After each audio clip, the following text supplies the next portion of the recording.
Il y a de nombreux défis auxquels on doit faire face aujourd'hui dans la communauté. Pour y faire face, nous devons nous rassembler, mais surtout avoir la vision de l'économie islamique de bienfaisance. Nous devons nous reconnecter à l'enseignement du prophète sallallahu alayhi wa sallam. Et pour cela, Muamalat Impact est prêt à t'aider. Assalamu alaikum, ici Ahmadou l'aspirant du réseau Muamalat Impact. Je suis le coordinateur du réseau Muamalat Impact. Et si tu nous suis, tu sais que ça fait peut-être maintenant à peu près 1 an qu'on partage du contenu sur l'économie islamique de bienfaisance. Qu'est-ce que l'islam nous enseigne sur l'économie? On a pu faire différentes initiatives. On a écrit un e-book, on a fait un séminaire avec un professeur de Malaisie, le docteur Adi Setia, et alhamdulillah, ça s'est très bien passé. Maintenant, comme tu le sais, là, on vient d'entrer dans une nouvelle année islamique. On est dans le mois de Muharram, c'est le premier mois islamique, et pour ce premier mois, je me suis dit qu'il serait bon qu'on se fixe des objectifs pour cette année. Pourquoi on se fixe des objectifs? Parce que je me suis rendu compte que malgré le fait qu'on a fait des choses durant cette année avec Muamalat Impact, finalement on aurait pu avoir plus d'impact si nos objectifs étaient encore plus clairs. Le fait d'avoir un objectif, bien sûr on le sait en tant que croyant, Allah Ta'ala nous dit dans le Coran تبارك الذي بيده الملك وهو على كل شيء قدير الذي خلق الموت والحياة ليبلوكم أيكم أحسن عملا. Dans ce verset, Allah Ta'ala, c'est-à-dire dans Surat Al-Mulk, il nous dit qu'il a créé la mort et la vie pour que nous, les créatures, c'est-à-dire nous les êtres humains, on puisse faire les plus belles œuvres. Donc on sait que finalement, moi, je suis sur cette terre pour un temps défini et l'objectif c'est que je fasse les plus belles œuvres qui me rapprochent d'Allah. Donc ça on va dire c'est l'objectif ultime. Seulement, ça peut parfois être trop vague. On sait qu'on est là pour faire les plus belles œuvres, mais il se peut que parfois on laisse passer des occasions, on laisse des opportunités parce que c'est trop vague. On se dit qu'on va mourir peut-être dans un certain temps et le fait de ne pas avoir des objectifs à plus court terme nous empêche finalement d'être stimulés. On se dit pas, bon voilà, cette année j'ai tel objectif, ou pour dans 2 semaines j'ai tel objectif à réaliser, il y a tel événement. Et en général, quand il y a un événement qui est dans pas longtemps, ça nous donne la force, la stimulation, la pression, la bonne pression qui nous permet d'agir. Et donc, je me suis rendu compte qu'il y avait ça avec Muamalat Impact. Comme on n'avait pas réellement fixé des objectifs visualisables, clairement définis dans le temps, et parfois, je me laissais aller. Parfois, j'y allais pas à fond. Ça, c'est une erreur en général. Lorsqu'on fixe un objectif, il faut que l'objectif soit smart, comme ils disent.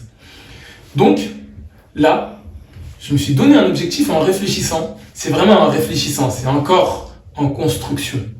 Et je me suis dit, finalement, avec Muamalat Impact, quel est l'objectif qu'on pourrait se fixer pour maximiser l'impact, pour justement avoir la plus belle œuvre, réaliser cette plus belle œuvre pour laquelle on est là. Et forcément donc, il faut que je réfléchisse aux besoins. L'objectif, il faut qu'il soit aligné à un besoin. Pourquoi il faut qu'il soit aligné à un besoin? À un besoin dans la communauté même, j'ai envie de dire. Pourquoi?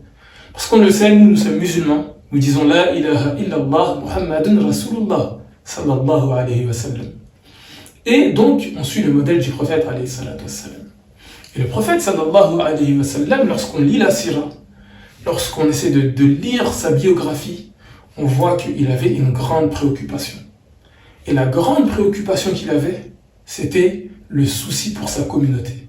C'était vraiment quelque chose qui l'animait. Il avait un souci profond pour sa communauté, sallallahu alayhi wa sallam. Et donc, pareillement, nous, si on veut avoir un bel impact dans ce monde, il faut qu'on ait le souci pour la communauté. Et certes, aujourd'hui, par exemple en France, la communauté éprouve de nombreux besoins. Les besoins sont multiples. Qu'il s'agisse par exemple d'un sujet très important, la question liée au mariage, la difficulté à certains de se marier pour différentes raisons, ou sinon à tenir leur mariage. Il y a des solutions à apporter dans ce domaine-là. Faciliter les gens pour qu'ils puissent se marier, parfois c'est pour des questions financières. Qu'est-ce qu'on peut apporter? Qu'est-ce qu'on pourrait mettre en place? Quelles initiatives pourraient aider en cela? Mais il n'y a pas que cela. Il y a des questions de la solitude. les nouveaux convertis, par exemple, ou même des personnes qui ne sont pas converties, qui reviennent à l'islam, la question des liens entre nous, entre croyants, pour nous élever dans la foi. Parce qu'on a besoin d'avoir cette compagnie qui nous aide, cette compagnie auprès où on sait qu'il y a des personnes qui partagent nos valeurs, qui ne nous jugent pas nécessairement et qui nous aident à avancer. Avoir des compagnons, ça fait partie de la sunna. Le prophète, alayhi salatu wassalam, avait des compagnons pour avancer. Et il y a d'autres besoins. Il y a des besoins liés peut-être aux mamans qui vivent seules. Comment faire? Comment faire pour la question de la transmission des enfants? On veut que l'islam soit transmis, on veut que les enfants aiment l'islam. Donc il faut que les enfants aient une compagnie liée à l'islam, il faut qu'ils aient de l'apprentissage lié à l'islam, il faut qu'ils aient des activités ludiques qui donnent envie, qui stimulent cette idée d'être musulman. Il y a plein de besoins, subhanallah. Tellement il y en a, je pourrais en lister. Les questions liées à la transmission, les questions liées aux personnes âgées. Comment prendre soin des personnes âgées ou aux personnes vulnérables. Et ça touche déjà les musulmans. Et ensuite, ça touche aussi les non-musulmans. Subhanallah. Et le prophète, alayhi salatu wassalam, nous a dit, le meilleur d'entre vous est celui qui est le plus utile aux autres. Donc moi, qu'est-ce que je me dis? Pourquoi je te dis tout ça? Parce que c'est lié aux objectifs. Si j'ai un objectif qui arrive à être connecté à la communauté du prophète, alayhi salatu wassalam, et bien déjà, je suis la sunna. Et ça va me permettre d'avoir un impact fort. Comme nous le dit dans Surat Al-Mulk, Allah nous a créés pour qu'on puisse faire les plus belles œuvres. Subhanallah. Maintenant que je t'ai dit ça, moi, vraiment, pour te donner une image de comment je vois la vie, en tout cas comment je la vois pour moi, c'est que je me dis, le temps il est limité. Et là, je suis sur le terrain. Pour ceux qui regardent le sport, je suis sur le terrain, je suis dans les 90 minutes de jeu. On m'a passé le relais. Là, je peux agir, je suis titulaire. Et après, je vais quitter ce monde. Et je ne pourrai plus agir. Et je veux, moi, l'image que je me dis, c'est qu'après cette vie, vous savez, on a tous un rendez-vous avec le prophète Muhammad sallallahu alayhi wa sallam. Il nous a donné un rendez-vous autour du bassin, après cette vie. C'est-à-dire qu'on va tous rencontrer le prophète alayhi salatu wa sallam, notre bien-aimé. Et moi, l'image que je me donne, c'est de me dire que j'aimerais rencontrer le prophète alayhi salatu wa sallam et avoir une conversation avec lui. Et il va me dire, alors, qu'est-ce que tu as fait dans cette vie? Qu'est-ce que tu as fait? Je vais voir le bien-aimé, mon général. Et j'aime à lui dire, j'aime à me visualiser en train de lui dire, Ya Rasulallah, j'ai tout donné pour être utile à ta communauté. Tu nous as transmis ces messages. Tu as fait des efforts avec tes compagnons, c'était dur, vous avez subi tellement de difficultés. Il y en a qui sont morts pour qu'on puisse avoir ce message. Et ben moi, j'ai pris ce relais-là. Et j'ai tout fait, j'ai mis en œuvre, j'ai réfléchi, j'ai mis sang et eau, comme on dit. J'ai transpiré sang et eau pour être utile à ta communauté et porter la mission en fonction des défis qu'on avait dans notre époque. Il y avait de nombreux défis. Ta Ummah, elle était démembrée. Ta Ummah, elle était affaiblie. Ta Ummah, elle était dans le besoin. Mais j'ai essayé de voir qu'est-ce qui était dans mes compétences. Qu'est-ce que je pouvais apporter pour solidifier ta Ummah. Pourquoi solidifier ta Ummah? Pourquoi je dis la Ummah du prophète, alayhi salatu wassalam, alors qu'on pourrait me dire, oui, mais il y a aussi des besoins des autres gens, des non-musulmans. Bien sûr, c'est vrai. Mais la logique, c'est laquelle? C'est de dire que pour venir en aide aux autres, il faut déjà que nous soyons forts nous-mêmes. Si on n'est pas déjà nous-mêmes construits, comment on va pouvoir guider les autres? Comment on va pouvoir réellement être utile? Comment on va pouvoir transmettre l'islam? C'est d'abord donc en reconstruisant une Ummah qui soit solidaire, qui soit forte, qui ait la tête haute, qui soit en mesure de répondre à ses besoins. Donc, voici moi, c'est ce que j'aime à me dire, c'est qu'on va rencontrer tous le prophète, alayhi salatu wassalam. Tu peux faire cet exercice-là toi aussi. Visualise-toi en train d'arriver devant le prophète, alayhi salatu wassalam. Il nous a donné ce rendez-vous. Qu'est-ce que tu vas lui dire? Maintenant que je t'ai dit cela, tu comprends bien que être utile à la communauté, apporter un impact qui soit fort, ça ne peut pas se faire seul. C'est pas moi avec mes petits bras qui va pouvoir avoir un impact important. C'est un travail d'équipe. Et ça, on le voit encore dans la biographie du prophète, Muhammad sallallahu alayhi wa sallam. C'est un travail d'équipe. Chacun de ses compagnons, hommes comme femmes, comme enfants, avait sa part à apporter. Chacun a apporté sa contribution qui a permis à cette Ummah d'être forte et de transmettre la lumière de l'islam. Et donc, quand je réfléchis aux besoins, je me dis, face à tous les besoins qu'il y a, quelque chose qui serait utile d'apporter, et c'est ça l'objectif qu'on se donne, c'est d'apporter un propulseur d'initiative, un propulseur de projet. Sous quelle forme? Tu vas voir. L'objectif qu'on se donne, nous, c'est de pouvoir établir un espace de travail qui soit un environnement qui regrouperait, qui permettrait de regrouper les porteurs de projets dans la communauté pour qu'ils puissent travailler dans leurs projets, même si c'est des projets individuels, mais en compagnie d'autres musulmans, pour être motivés. N'est-ce pas que toi-même, tu as déjà eu des projets dans ta vie, mais tu as bien vu que tu t'es donné un objectif peut-être sur 1 an, peut-être sur 2 semaines, peut-être sur 1 mois. Peut-être que tu as une entreprise, peut-être que tu as une association, peut-être que tu es étudiant, tu as des projets pour toi dans ta vie. Et tu vois bien que parfois, tu es un peu paresseux. Parfois, tu n'as pas envie. Parfois, tu sais ce qu'il faut faire, hein, mais tu ne le fais pas, tu procrastines. Donc finalement, tu n'avances pas. Parfois, les semaines passent. Parfois, les mois passent. Parfois, les années passent. Tu as une belle idée. Tu as un projet en tête. Tu aimerais bien le tester. Mais ça fait combien de temps que le temps est passé? 3 ans? 5 ans? 10 ans? 20 ans pour certains. Ça ne peut pas durer comme ça. Et moi, ce que je me dis, c'est que pour qu'on puisse mettre en place des initiatives, en fait, on a besoin de la compagnie, d'une compagnie qui élève. On a besoin d'une compagnie de gens qui ont des initiatives, qui ont réussi des initiatives ou qui sont en cours, qui travaillent sur leurs initiatives. Et en étant ensemble, des croyants qui partagent la même éthique, on va pouvoir se motiver. Et ça va prendre la forme de quoi? Comme un espace de travail. Aujourd'hui, on appelle ça un espace de coworking. C'est-à-dire qu'un espace dans lequel on sait que, ok, là, il y a des gens qui sont venus pour se concentrer dans leurs tâches. Et grâce à ça, ça va te pousser toi aussi à œuvrer. Et imagine, ce sera des musulmans. Mais pas que cela. Dans cet espace de coworking, ce ne sera pas seulement un lieu où on se regroupe pour travailler ensemble.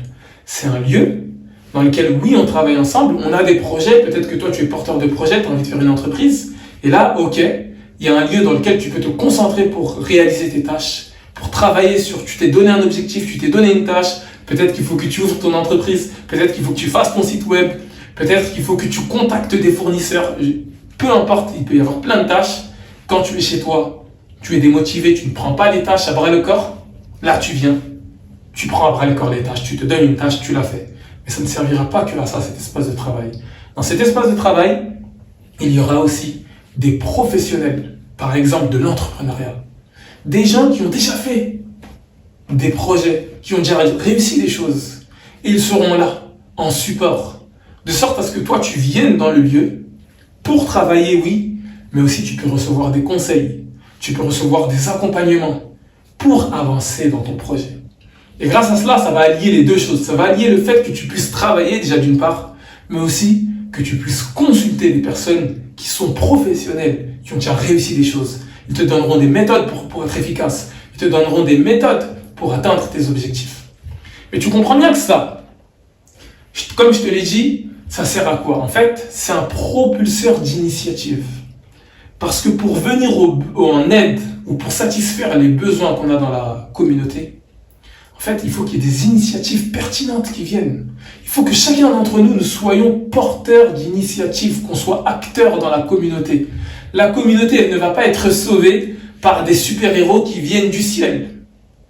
La communauté va réussir à satisfaire ses besoins, à répondre aux besoins grâce aux membres de la communauté. C'est-à-dire toi-même, peut-être il faudra que tu sois acteur.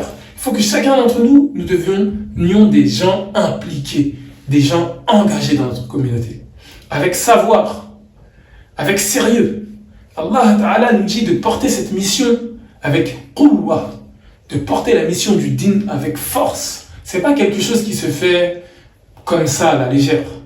Et ce lieu-là servira à ça, servira à réunir, à apporter cet état d'esprit de gens qui maintenant allient les moyens pour atteindre les ambitions. C'est bien beau d'avoir des ambitions, mais parfois il faut mettre les moyens pour atteindre ces ambitions. Aux grands mots, les grands remèdes. Donc l'idée maintenant que tu as compris cette mission-là, comment la mettre en place? Tu sais, Ici, on est dans le cadre de Muamalat Impact. On étudie l'économie de bienfaisance islamique. Et je ne sais pas si tu le sais, mais la civilisation islamique, c'était une civilisation commerciale. C'était une civilisation, comme mon professeur me le dit, où on était des professionnels du commerce, des professionnels du business. Tu as juste à étudier l'économie en islam pour t'en rendre compte. Et pour te donner une idée de cela, il y a un hadith du prophète Muhammad, une parole du prophète Muhammad sallallahu alayhi wa sallam que tu peux trouver dans ce livre, à la page 14. Ce livre, c'est le livre du travail et des moyens de subsistance écrit par Al-Ghazali. Il a été écrit il y a plus de 900 ans. Et si tu regardes à la page 14, il y a une parole du prophète alayhi salatu wa sallam qui nous est transmise. Qu'est-ce qu'il nous dit?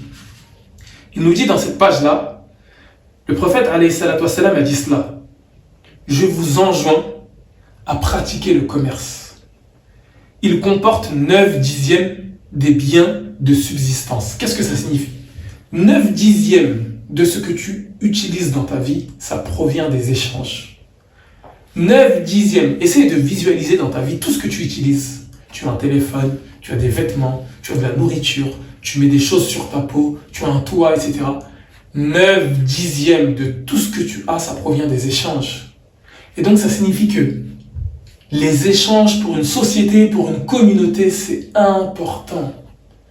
Le fait de pouvoir échanger sainement avec éthique, c'est un facteur clé pour qu'une communauté se développe. Et donc tu t'imagines bien que si le prophète alayhi salatu wa sallam nous a dit ça, il a mis en place des choses pour faciliter les échanges sains dans une société. Et nous on le sait, l'une des grandes initiatives que le prophète alayhi salatu wa sallam a fait en arrivant à Médine, c'est qu'il a fait la mosquée, ça on le sait. C'est le lieu commun de dévotion. Il a fait un lieu dans lequel on va pouvoir prier Allah. On va pouvoir se développer. On va pouvoir développer notre relation avec Allah. C'est le lieu commun de dévotion, ça s'appelle la mosquée. Mais il a fait aussi un autre lieu. Le lieu commun qui va nous permettre de nous développer maintenant dans la sphère des échanges. Et ça, c'était le marché ouvert. Et cela, ce marché ouvert, c'était un waqf. C'est quoi un waqf? Le prophète alayhi salatu wa sallam nous a enseigné une institution qui s'appelle le waqf. Et grâce au waqf, on peut mettre en place des initiatives dans la communauté qui vont être au service de la communauté tout en générant des richesses. Imagine. C'est-à-dire que le prophète alayhi salatu wa sallam nous a enseigné le waqf. C'est quoi un waqf? C'est tu prends un bien qui génère des richesses. Par exemple, une terre qui produit des fruits. Mais tu vas dire, tu vois cette terre-là, elle m'appartenait, maintenant elle ne m'appartient plus. En quelque sorte, elle appartient à Allah. Et donc, les fruits qui vont jaillir de cette terre-là, ensuite, par exemple, un exemple de waqf, c'est que les fruits vont être revendus. Quand ils vont être revendus, les bénéfices vont servir à financer un hôpital. Grâce à cela, les gens pourront aller à l'hôpital gratuitement. Mais il n'y aura pas besoin de reposer sur la mendicité. Pourquoi? Parce que l'hôpital, il sera financé par la vente des fruits qui proviennent de cette terre.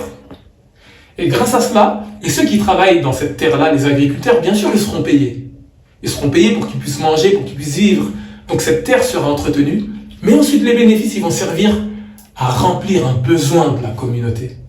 Là, l'exemple que je t'ai donné, c'était l'hôpital. Eh bien, sache que ça a été mis en place durant la civilisation islamique. Les premiers hôpitaux publics de l'histoire, selon mon étude, les premiers hôpitaux où c'était gratuit, c'est venu comme ça, grâce à un waqf. C'est-à-dire que les musulmans, quelqu'un avait une terre ou avait quelque chose qui génère des richesses, et il disait ça c'est plus à moi maintenant. Maintenant c'est pour Allah. Mais ça va aider les gens malades.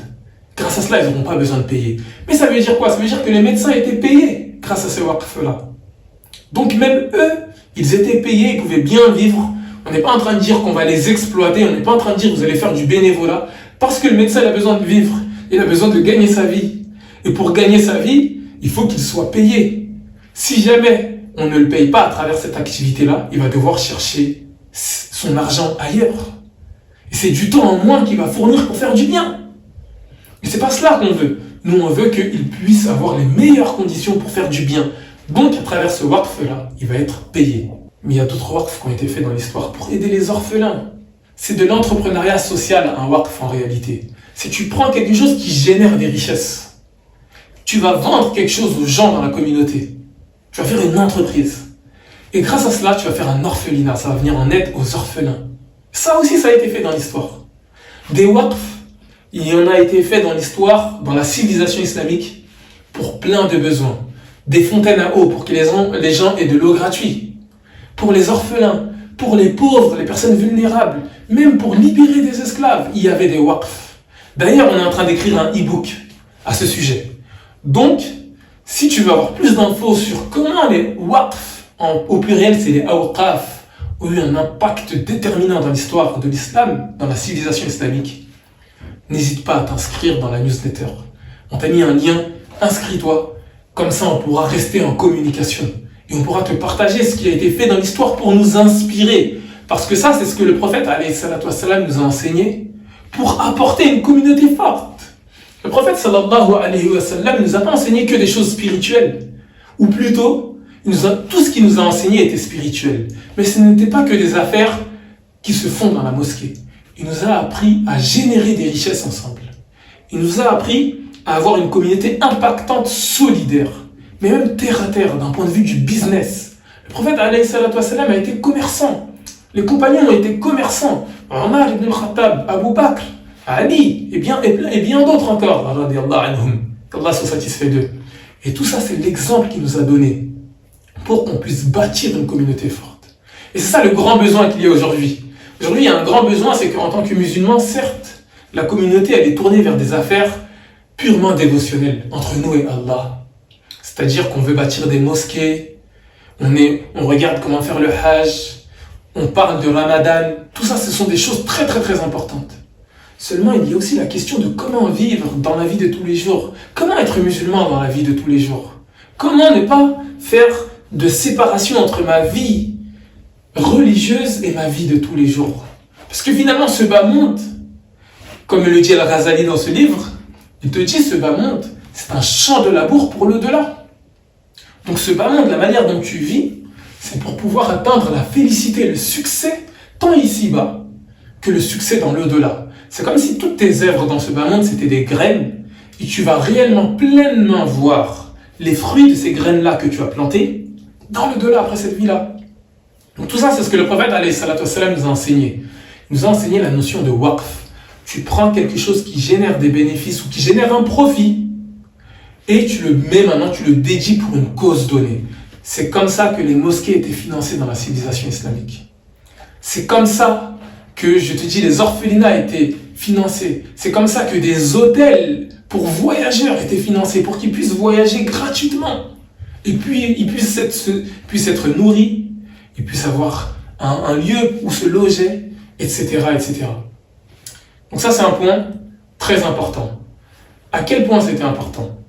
Si tu regardes bien, au moment dans le califat ottoman, le califat Othmaniya, lorsqu'ils ont pris Istanbul, l'une des choses les premières qu'ils ont fait, c'est d'établir un waqf. Et c'est ce waqf-là qui a permis de financer la mosquée Hagia Sophia.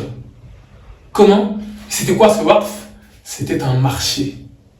Le grand bazar d'Istanbul aujourd'hui que tu connais, le grand bazar d'Istanbul, si tu fais des recherches dessus, tu vas voir que c'est un waqf qui a été mis en place dans les années 1454-1455 de notre ère, de l'ère chrétienne, on va dire.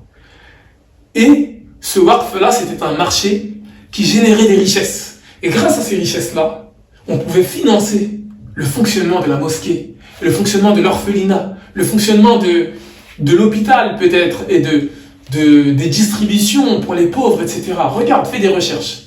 Laisse ton adresse mail en dessous et on t'enverra de la documentation sur tout cela. Tu vas voir, subhanallah, que dans la civilisation islamique, on était des professionnels du commerce. On était des professionnels de faire en sorte qu'une initiative soit viable. On ne pouvait pas faire en sorte que la mosquée Hagia Sophia fonctionne grâce aux dons. C'est pas possible. Grâce à la mendicité, parce que la mendicité, ce n'est pas durable. La mendicité, ce n'est pas viable. Ça repose trop sur un sentiment d'urgence qu'il faut toujours faire renaître auprès des personnes. S'il vous plaît, donnez-nous des choses. S'il vous plaît, donnez-nous, faites-nous des dons. Or, le prophète alayhi salatu wassalam nous a dit, tu retrouves ça dans ce livre, celui qui ouvre une porte de la mendicité, Allah lui ouvre 70 portes de la pauvreté. Donc à l'inverse, dans la civilisation islamique, on n'avait pas recours à la mendicité pour faire naître ou pour nourrir des initiatives qui sont importantes dans la société. Qu'est-ce qu'on faisait? On faisait un waqf. C'est-à-dire qu'on prend une initiative qui va répondre à un besoin dans la communauté et qui va vendre des choses, qui va générer des richesses. Et à partir de cette initiative-là, les richesses qui sont générées, ils vont servir à entretenir les personnes qui apportent ces richesses-là, les choses qui apportent ces richesses-là. Mais les bénéfices ensuite vont servir à financer l'initiative en question. La mosquée, l'orphelinat, l'hôpital, les fontaines à eau, libération des esclaves, aider les soldats musulmans, etc., etc. Et donc, finalement, ce projet que je t'ai dit, c'est le grand objectif là, propulseur d'initiative. On veut en faire un waqf.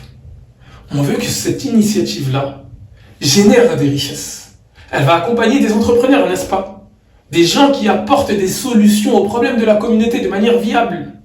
Donc, elle pourra apporter des services payants à ces porteurs de projets. Parce qu'il y aura des professionnels. Mais les bénéfices ils serviront ensuite à financer des initiatives dans la communauté. De quoi on a besoin? Est-ce qu'on a besoin d'apporter plus de financement pour les entrepreneurs, leur prêter de l'argent par exemple? Eh bien ça pourra être généré de ce waqf-là. Est-ce qu'on a besoin de faire une aide, d'apporter une aide encore plus forte aux personnes qui veulent se marier? Combien de fois il y a des personnes qui doivent se marier mais ils n'ont pas assez d'argent pour l'instant? N'ont-ils pas besoin qu'on leur fasse un don d'une certaine somme pour qu'ils puissent tout au long, pendant une année, avoir de quoi satisfaire leurs besoins, le temps qu'ils se lancent dans leur mariage? C'est pas possible que des personnes ne puissent pas se marier par manque de besoins. C'est un grand problème dans la communauté, cela. Et bien imaginez qu'il y a un waqf qui leur dit, voilà, tu te maries, tu reçois de l'argent pour t'aider. Et ensuite, on t'apprend aussi de l'entrepreneuriat pour que tu puisses t'en sortir. Même si tu n'as pas eu de diplôme, ta vie n'est pas finie. Parce que tu peux faire une entreprise, tu peux te débrouiller, on est là pour t'accompagner. D'autres besoins. Peut-être qu'il y a des personnes âgées qui ont des problèmes, qui se sentent seules. Peut-être qu'à travers un waqf, on peut payer des gens, des femmes qui s'occupent de ces personnes âgées, qu'ils soient musulmans ou non. Ça sera financé par le waqf. D'innombrables initiatives dans la communauté pourraient être générées par ce waqf. Peut-être que d'autres personnes diront, nous on veut faire un marché public comme le prophète alayhi salatu wassalam l'a fait. Donc, ils vont venir dans ce propulseur d'initiatives, ils vont travailler sur cela. Et grâce à cela, ils vont faire d'autres initiatives qui répondent à des besoins de la communauté. Et grâce à cela, en fait, on permet à la communauté d'avoir les compétences pour s'en sortir par elle-même. C'est comme si on donnait à la communauté, on lui apprenait à pêcher. Il y a un dicton qui dit, lorsque j'ai faim, ne me donne pas un poisson. C'est bien que tu me donnes un poisson, mais c'est mieux que tu m'apprennes à pêcher. Avec un propulseur d'initiative, comme je te l'ai dit, sous le format d'un espace de travail collaboratif, qui apporte une aide et un support, on permet à la communauté de prendre cette capacité-là. On ne peut pas sans cesse faire toujours des dons pour telle initiative. Il y a la pauvreté là, on fait un don. Il y a la pauvreté ici, on fait un don. Mais jamais on apprend à la communauté à prendre les compétences qui lui permettent ensuite d'y aller, qui lui permet de générer des richesses par elle-même. On ne peut pas sans cesse, indéfiniment, donner juste du poisson. Il faut qu'on apprenne à pêcher. Donc c'est cela le projet. Tu sais, ce projet-là, il n'est pas encore smart. L'objectif, il n'est pas encore smart. C'est-à-dire qu'il faut qu'on le budgétise. Il faut qu'on regarde combien en termes d'argent il va falloir qu'on génère. Il va falloir qu'on réfléchisse aussi aux moyens qu'on va mettre en place pour. Mais c'est l'objectif que moi, je me suis donné. Et ça va me permettre maintenant de mieux visualiser. Chaque matin, quand je vais me réveiller en travaillant pour Mu'amalat Impact, je vais me dire, ok, maintenant là, je sais pour qui je travaille. Je travaille pour tel frère qui a besoin d'entreprendre, qui a besoin de faire son projet, mais il se sent mal parce qu'il n'arrive pas à être régulier. Il manque de discipline. Maintenant, je vais penser à cette personne-là et je vais dire, c'est cette personne-là que je sers. Je sais qu'il y a cette personne qui a envie de faire un projet pour la communauté, mais elle n'arrive pas à s'y mettre. Donc là, tous les jours, je travaille pour elle, bismillah, pour ce waqf qui va être mis en place. Comment on va le financer, ce waqf-là? À travers les initiatives qu'on fait avec Mu'amalat Impact à l'heure actuelle. Il y a le séminaire qu'on propose sur l'introduction à l'économie islamique de bienfaisance. C'est un séminaire qui enseigne à la communauté quelle est la vision de l'économie en islam. Quelles sont les les éléments clés de l'économie en islam pour faire face aux défis de notre époque. Il y a de e-books qu'on a écrits, qui était Ramadan sans supermarché et qui maintenant va devenir la Ummah qui consomme éthique, pour mieux comprendre l'injustice des supermarchés. Et il y a d'autres initiatives qui vont être proposées à la Ummah. Et à travers ces initiatives-là qu'on vend, on va générer des richesses. Et avec ces richesses-là, on va se payer nous-mêmes d'ailleurs, d'abord pour bien vivre, pour avoir des conditions décentes de vie, mais ensuite, on va investir sur ce propulseur d'initiative. On va rassembler des personnes de talent pour mettre en place cela. On va accompagner des entrepreneurs, etc., faire un ensemble d'initiatives qui vont permettre ensuite d'avoir ce propulseur d'initiative.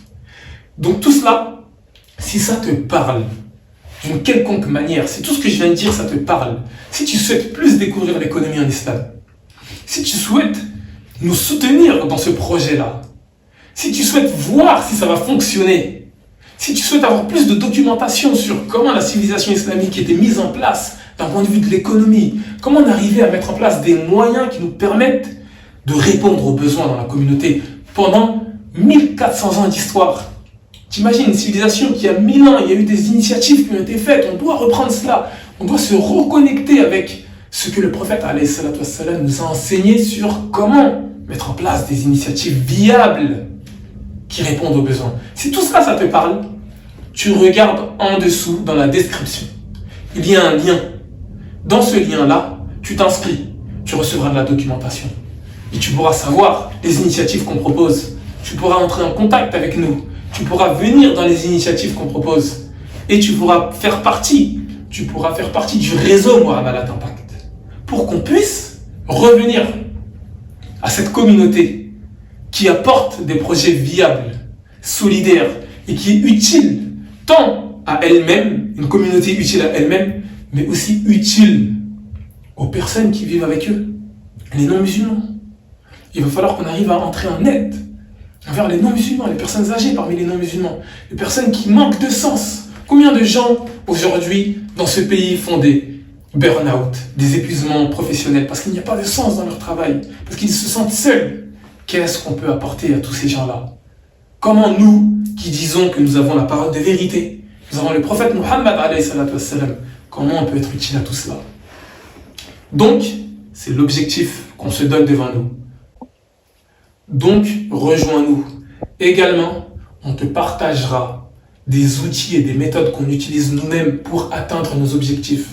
Parce qu'aujourd'hui, dans la communauté, on a besoin de mettre en place des objectifs, n'est-ce pas? Mais pour mettre en place des objectifs, on a besoin nous-mêmes d'avoir des outils qui nous permettent de nous organiser, d'être disciplinés, de visualiser nos objectifs pour les mettre en place et pouvoir répondre à ce verset que je t'ai mentionné au début, pour qu'on puisse faire les plus belles œuvres dans notre vie.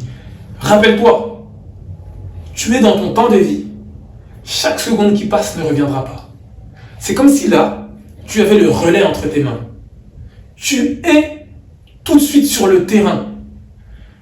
Les actions, tu peux les faire tout de suite.